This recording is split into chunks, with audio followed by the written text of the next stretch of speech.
Hey, what is going on, guys? It's Younger here. Just doing another solo episode. I wanted to talk about stocks and credit, and specifically building stocks and credit at a young age. I think there's a massive misconception and misunderstanding on stocks and credit at a young age, and I don't think a lot of kids my age or younger even realize the impact that credit can even have on your life. So I kind of just wanted to get into the basics about, starting building those at a young age and then getting into stocks and just the very basic things about stocks. Um, I might do a YouTube video kind of sharing my screen, just kind of going through my stocks and even showing, what I invest in and why and things like that. But again, I'm not a financial advisor, but for me personally, whenever I first got started in stocks, my dad definitely helped me a lot. But a lot of it just came from my own research. And I really think and I believe that investing in companies that you actually, like products from or believe in definitely benefit that. Like if you actually like a product and use it, then why would you not want to buy partial ownership into that company? So yeah, that's basically what a stock is you're taking a percentage, whatever the share cost is. Say I don't know what Apple costs right now. Say it's $200. You're buying a small, very small percentage of that company by buying shares, and only publicly traded companies can have shares. Yeah. So like I said, I really like to invest in companies that I personally enjoy. Specifically, NVIDIA has been a big one. Um, the computer I'm filming this on has NVIDIA components in it. So there's a YouTuber I like who used to work for NVIDIA, said a lot of great things about it. And I was like, my computer is NVIDIA. This YouTuber I like has good things to say about NVIDIA. I'm going to invest in it. And then it ends up blowing up and it's like running the AI world. Apple wants to use AI, Google wants to use AI, Tesla wants to use AI. All of that things they're using to build the AI is coming from NVIDIA. I mean, it's low key a monopoly, honestly. But I kind of want to talk about dividends too. So in the stock market, there's not really a way to make quick money unless it's your job and you trade options, things like that. But we're just going to talk about long term. We're in the long term game. Stocks are literally your retirement. If you have a 401k in a company, it's stocks. A lot of good companies will support these and do these for you, and you might not even know, but it is in the stock market. So whenever somebody's talking about retirement, it's literally stocks. Um, so whenever we have stocks and we're invested in stocks or specific companies, a lot of companies have what's called dividends. Not all companies, but a lot of companies. And for me, that's what I like to invest my money into. I mean, maybe I'm just young and I think this is like free money, but honestly, it's free money. Regardless, like a company pays you a certain percentage on whatever that share price is. Here, I'll go look right now to see what each share price is. So specifically for, let's just say Apple. So Apple's share price is 174 right now. The dividend yield percentage is 0.57. So you're getting 0.57 of that 174. It's usually quarterly. So for me, I started small, S&P 500, things like that. It's good to just throw your money into there. Those companies are always going to be good. But over time, they say generally the market grows 7% ish every year to year. So if you have diamond hands and you're willing to hold, like you're going to make money. There's ups and downs. I've been down plenty of money in the whatever 6 years I've been investing, but over time it's going to go up. I looked at a I looked at a calculator, like a stock calculator, like a month ago, and I didn't put any extra money. I just had what was in there right now. I think I did like by the time I was 55, and it was like 5% growth. So I did less than I think it's going to be. I think it's going to be more than that, but I did 5% growth, and it was like I don't know, like $2 million, and that's if I put not a single penny more than I have in there right now. Like so, if I did nothing right now for the rest of my life, by the time I'm 55 or 50, it's millions of dollars. Like, why are these things not talked about in school? Like, this is life. I think every person should understand how the stock market works.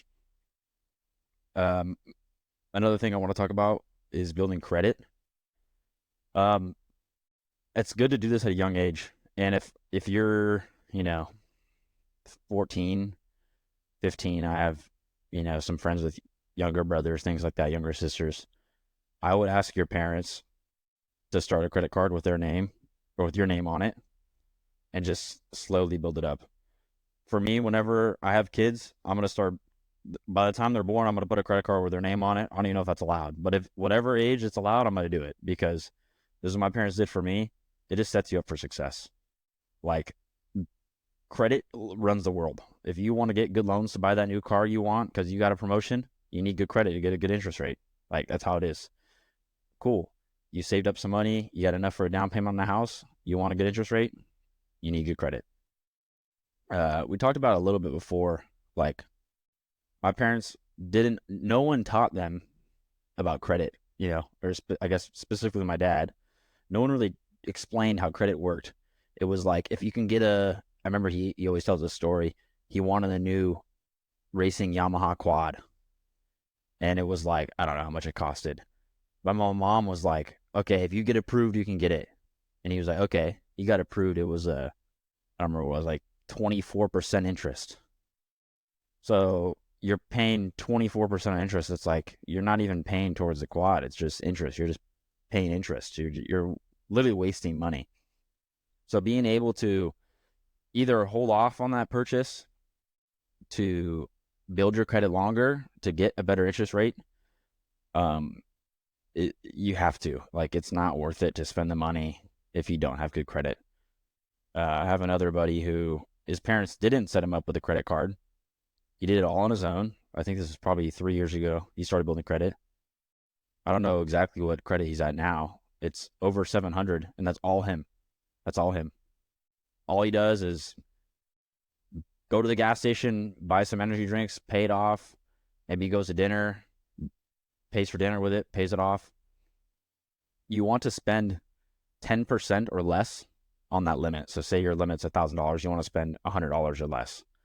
The reason is that banks can trust you, the credit card company can trust you to say that you don't need this money. You don't need the credit card to help pay bills or things like that.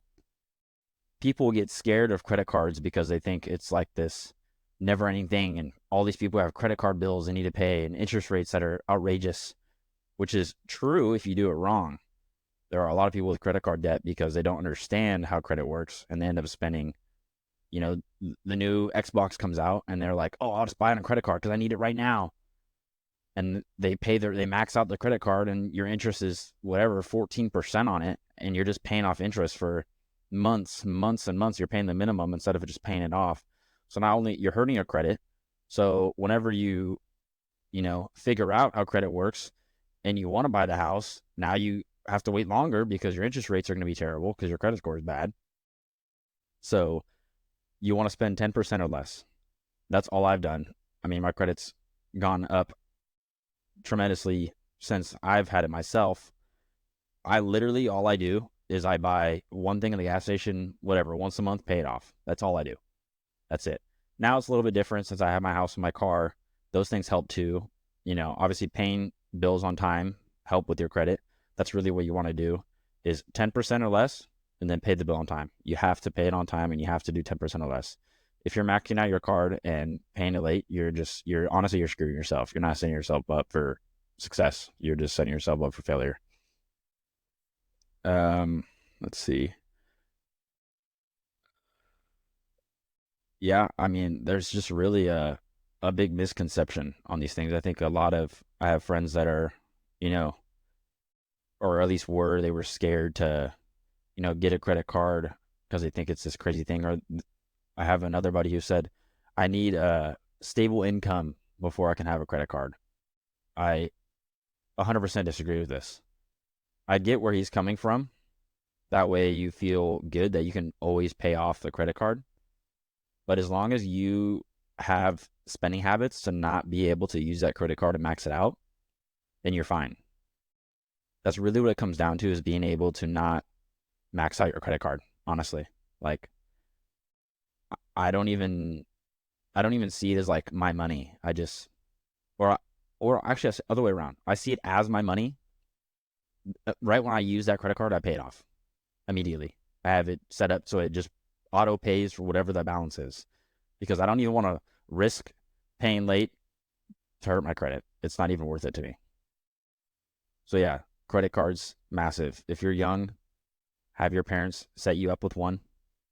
Just be like, Mom, Dad, hook me up. Younger said, if I want to buy a house, then I need good credit. Unless you get rich and you could pay cash for a house, but generally it's just not a good idea. It's good to have, small payments to help build credit. Um, let's see. So credit, yeah, it's good. Stocks, we're good. But all right, guys, this has been it. Just wanted to get a quick one about stocks and credit. I think a lot of kids are scared to start that process or have questions about, how to do it, things like that. Like I said, if as long as you're willing to not sell in stocks, just hold, play the long game, just put money in there, even if it's $5 a month, just $5 a month, $1 a month, over 40 years that'll really build, and just being able to not sell. And then for credit, like I said, spend 10% or less, always paid off on time. Credit is freedom. When you want to buy a car, you're in control of negotiating that deal because you have good credit. You're in power. But like I said, guys, this has been a good one. If you have any questions about it, let me know.